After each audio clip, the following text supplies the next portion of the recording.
Hello नमस्कार। Delhi bar council उसको क्या किया जाता है? रद्द किया जाता है, डिसॉल्व किया जाता है, विघटित किया जाता है। एक ऐसा ऑर्डर पास किया गया है बार काउंसिल ऑफ इंडिया के द्वारा आज की तारीख में। अब आप सोचिए कि एक अधिवक्ता के रूप में जो स्टेट बार काउंसिल होती है, वो उसके लिए एक बहुत बड़ा है जो रोल क्या करती है, प्ले है जो करती है। ठीक है?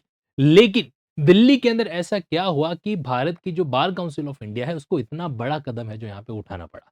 तो मैं आपको पूरा सीक्वेंस बताना चाहता हूँ। मेरे पास में एक ऑफिशियल डॉक्यूमेंट है, जिसमें बार काउंसिल ऑफ दिल्ली के वर्तमान सेक्रेटरी को क्या किया, लेटर भेजा और सीधा बोला कि जो अधिवक्ता अधिनियम 1961 है, उसमें एक सेक्शन है, सेक्शन 8 ए, तो उसकी पावर का इस्तेमाल करते हुए हम आपकी बार काउंसिल को डिसॉल्व करते हैं। सारे के सारे सदस्य जो हैं वो एक तरीके से यहाँ पे उनका अपॉइंटमेंट वॉइड हो रहा है। और तो और यहाँ पे क्या होगा, आपको जो है एक स्पेशल कमिटी फॉर्म करनी है, जिसके ये चेयरमैन होंगे और ये 2 मेंबर्स होंगे। और जब तक आपकी अगली बार काउंसिल है जो नहीं फॉर्म की जाती, तब तक जो एक कमिटी क्या करेगी, दिल्ली बार काउंसिल की सारी फंक्शनिंग को है जो डील करने वाली है। लेकिन ऐसा हुआ क्यों? आइए संक्षिप्त में ब्रीफ में इसको जानकारी लेते हैं। एक्चुअल में क्या है कि दिल्ली बार काउंसिल को ऑलरेडी पहले कई सारी वार्निंग है जो मिल चुकी है।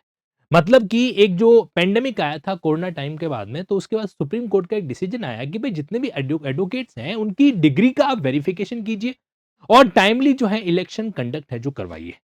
तो अब ये चीजें चल रही थी। फिर मीनवाइल जो है 6 मंथ का एक्सटेंशन भी है जो दिया गया था।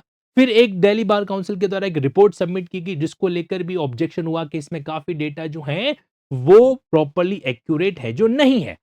तो ये सारी बातों का जिक्र है जो इस ऑफिशियल लेटर में किया गया। इस लेटर को मैं आपके बीच में लिंकिंग लॉ तनसुख सर करके एक टेलीग्राम चैनल है, उसमें शेयर है जो कर दूंगा। ठीक है?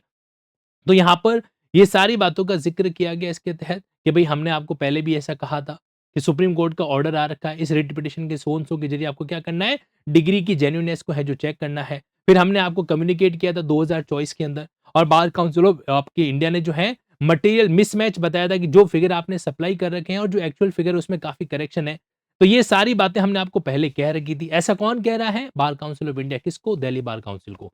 और फाइनली फिर जो है 8-10-2025 को general council constitute an election committee for Delhi, और इस तरीके से उन्होंने 8A का पावर इस्तेमाल करते हुए क्या कर दिया, ये डायरेक्शन है जो दे दिया। क्या डायरेक्शन? कि स्टेट बार काउंसिल दिल्ली जो है वो अब आगे फंक्शन नहीं कर पाएगी, सीज टू फंक्शन। जो भी इलेक्टेड मेंबर्स हैं उनको रिलीव है जो किया जाता है। साथ ही साथ इलेक्शन कमिटी जो है वो क्या करेगी, वो जो है इनके फंक्शन को टेक ओवर है जो करेगी, और इलेक्शन कमिटी के अंदर चेतन शर्मा जो कि एडिशनल सॉलिसिटर जनरल है, उनको चेयरमैन बनाया जाता है। साथ ही साथ में मिस्टर मनिंदर सिंह और मिस्टर नीरज एडवोकेट, इन दोनों को, mister Maninder Singh supreme court के सीनियर एडवोकेट है और मिस्टर नीरज जी हैं वो हैं central Delhi court bar association के प्रेसिडेंट। तो इन दोनों को मेंबर है जो बनाया जाता है। भारत के इतिहास में शायद जो है ये अपने आप में पहला ऐसा मामला है जिसमें किसी राज्य की बार काउंसिल को हमारे इंडिया लेवल की बार काउंसिल ऑफ इंडिया ने क्या कर दिया, डिसॉल्व है जो कर दिया।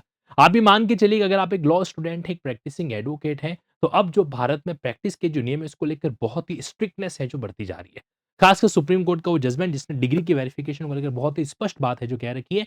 तो ऑल इंडिया बार एग्जामिनेशन एक तरफ तो क्या हो रहा है कि ऑल इंडिया बार एग्जामिनेशन जो है वो कंडक्ट करवाया जा रहा है। तो अब एआईबी एग्जाम जो कि साल में 2 बार होता है, इसका मेन पर्पज अब यही बन गया है कि हमें इफेक्टिव और प्रोडक्टिव एडवोकेट चाहिए। लिंकिंग ऐप पर जो अपन एआईबी का सेगमेंट चला रहे हैं 499 के बहुत ही नॉमिनल प्राइस पे, ताकि हर कैंडिडेट एआईबी के एग्जाम को फर्स्ट हिट में क्या कर सके, क्रैक है जो कर सके। तो उसका भी एजेंडा ये रहेगा कि प्रैक्टिकल नॉलेज के साथ में क्या किया जा सके, चीजों को डील है जो किया जा सके। क्योंकि हम जो है आज के समय में सिर्फ इस चीज पे डिपेंड नहीं रह सकते कि एलएलबी की डिग्री हमारे पास में है और हमारा काम चल जाएगा, नहीं चलेगा। आपको जो नॉलेज है वो क्या करना पड़ेगा, एक प्रॉपर वे के अंदर डील है जो करना पड़ेगा। मैं आपको बताना चाहता हूँ एआईबी एग्जाम एक ओपन डायरेक्ट एग्जाम है। अगर आप उसकी प्रिपरेशन करना चाहते हैं तो अच्छे तरीके से या तो सेल्फ स्टडी प्लान कर दीजिए, और नहीं तो जहां पर आपको सुटेबल लगे गाइडेंस प्रोग्राम ज्वाइन करके उस चीज को डील है जो करिए। दिल्ली बार काउंसिल को इस तरीके से डिसॉल्व किया गया, इस बारे में आपका क्या कहना है कमेंट बॉक्स में जरूर बताइएगा। जय हिंद, जय भारत।